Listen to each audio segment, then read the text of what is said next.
명절 때마다 제사와 제사 음식 문제로 고민하는 성도님들이 많은 것 같은데요.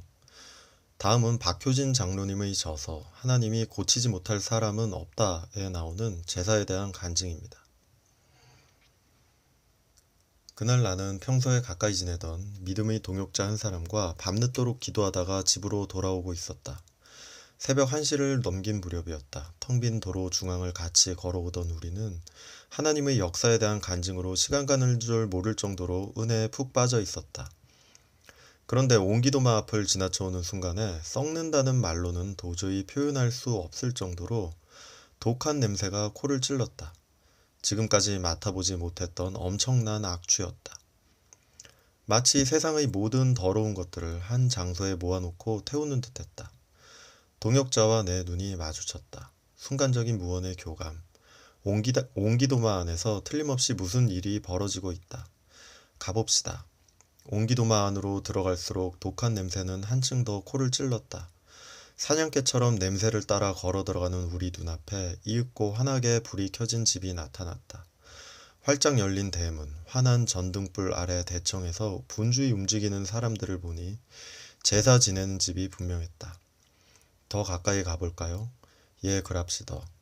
사람들은 빨랫줄을 풀어 마당에 늘어놓고 제상 앞에서 절을 하고 있었다. 제상 위에는 갖가지 제물들이 진설되어 있었고 제상 중앙에는 지방과 함께 돌아가신 내외분의 사진이 놓여 있었다. 다소 긴장하며 다시 한번 대청환을 살펴본 순간 나는 그때까지 귀신이나 악령을 추상적인 개념으로만 받아들이고 있었다. 선과 악이라는 개념에 익숙해 있었으므로 영적 존재도 동일한 범주에 국한시켜 생각해 왔던 것이다.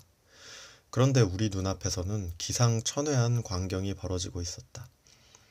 제상 위는 물론이고 제상 아래에도 천장에도 비로드처럼 진한 흑색의 영체들이 온통 북적대고 있었다.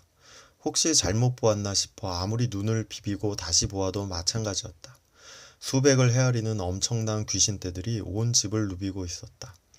육신을 가진 제한적 존재가 아니라 영적인 존재여서 그런지 그들은 마치 공간 이동하듯이 제상의 위아래를 들락날락하고 있었다. 그들은 흡사 여름날 강물 속의 숱한 피라미드떼처럼 한꺼번에 무리를 지어 종횡으로 방향을 바꾸어 가면서 사람들이 몸속에까지 들락거렸다. 수백의 떼거리들이 사람의 입으로 한꺼번에 들어가 그의 온몸을 휘젓고 다니다가 옆구리로 빠져나오질 않나. 다시 제상 위로 올라가 재물들을 밟아대면서 춤을 추다가 허공을 빙글빙글 맴돌질 않나. 가히 말로 표현할 수 없는 기괴한 광경이었다. 그러나 정작 내가 놀란 것은 아무리 눈을 씻고 찾아보아도 오늘의 주인공인 두 사람의 영이 보이지 않는다는 것이었다. 보기에도 섬뜩한 귀신들만 헤아릴 수 없을 만큼 많이 북적대고 있을 뿐 정작 제사를 받는 사람의 영혼은 어디에도 없었다. 그 순간 내 안에 거하시는 성령께서 나의 마음을 활짝 열어주셨다. 지금 내가 보는 것이 바로 사단의 실체이며 귀신의 실상이다.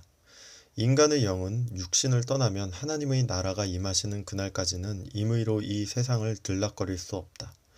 영계에 들어간 인간의 영이 제삿날이라고 외출하여 제사상 앞에 찾아온다는 것은 인간의 상상일 뿐 아버지도 할아버지도 그 윗대 조상들도 죽는 순간에 하나님의 판단을 받아 낙원과 음부로 구분되어 들어간다.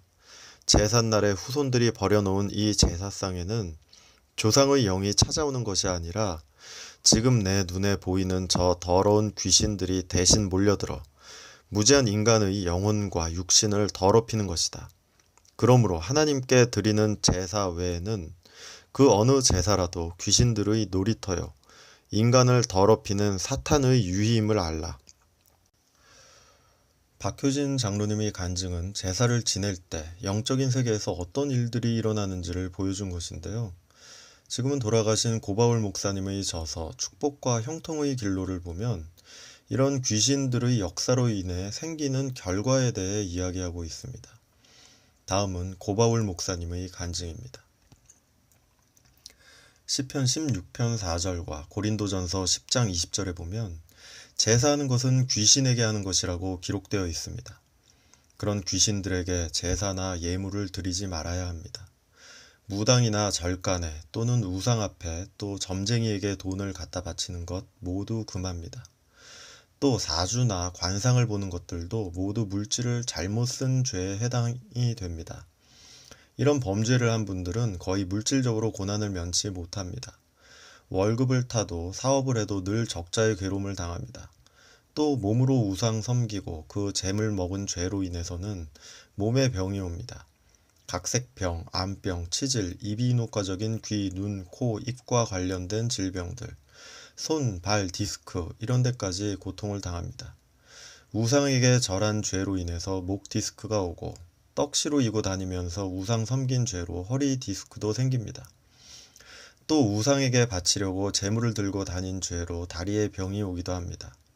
우상 섬긴 그들의 죄악상을 환상으로 보기도 하는데 이런 경우도 있습니다. 어떤 사람이 길가에서 고사 지내는 것을 보여주십니다. 그 길가에서 제사 지낼 때 하나님의 말씀을 범함으로 사고를 일으키게 하는 그런 영들이 사람에게 들어옵니다. 그 악한 영은 때가 되어 사고를 일으키기도 하고 환난 가운데 처하게 하기도 합니다. 우상한테 제사와 예물을 바칠 때 악한 영이 들어올 수 있는 통로가 열려 가난과 질병이 온 그런 일들이 많이 있습니다.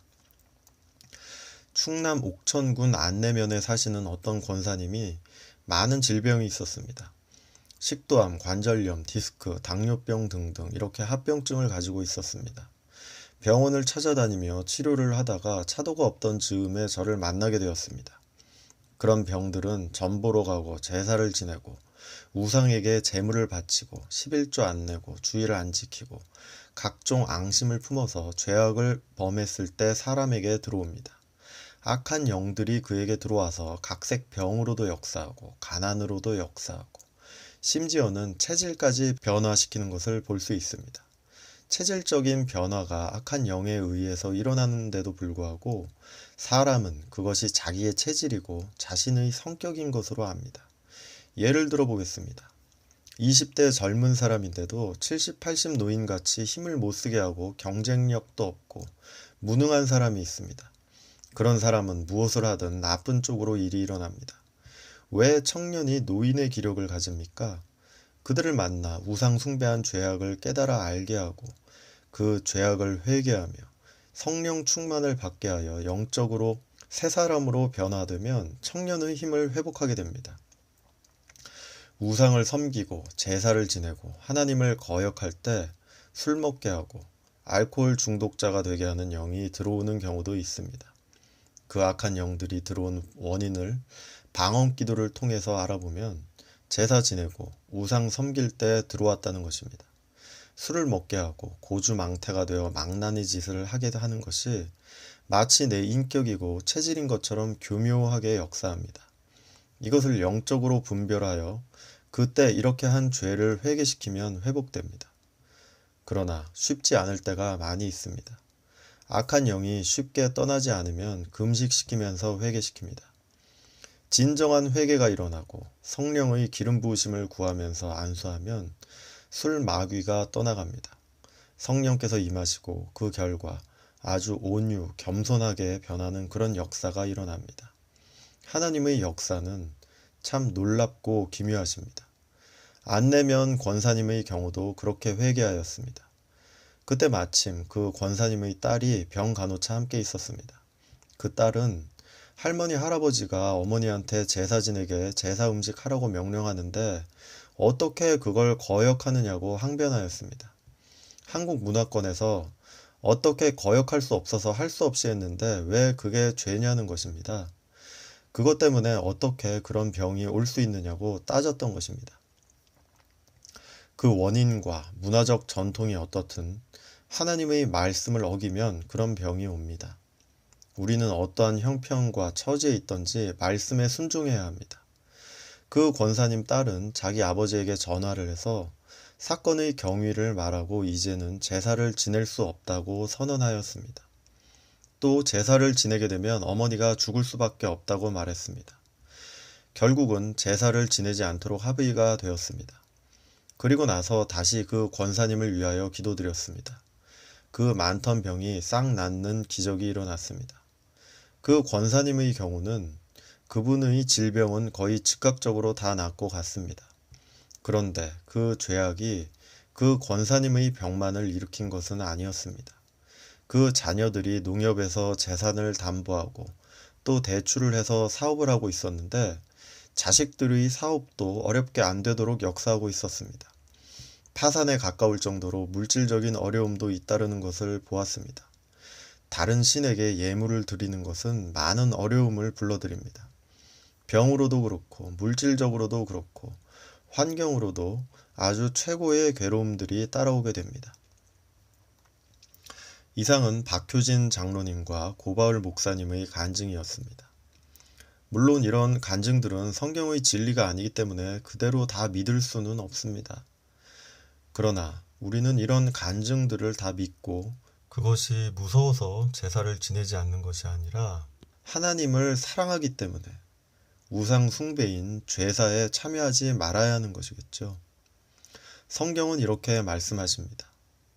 무릇 이방인이 제사하는 것은 귀신에게 하는 것이요 하나님께 제사하는 것이 아니니 나는 너희가 귀신과 교제하는 자가 되기를 원하지 아니하노라. 너희가 주의 잔과 귀신의 잔을 겸하여 마시지 못하고 주의 식탁과 귀신의 식탁에 겸하여 참여하지 못하리라. 다가오는 명절, 이 세상과 타협하지 않고 승리하는 저와 여러분들 되시기를 예수님의 이름으로 기도드립니다.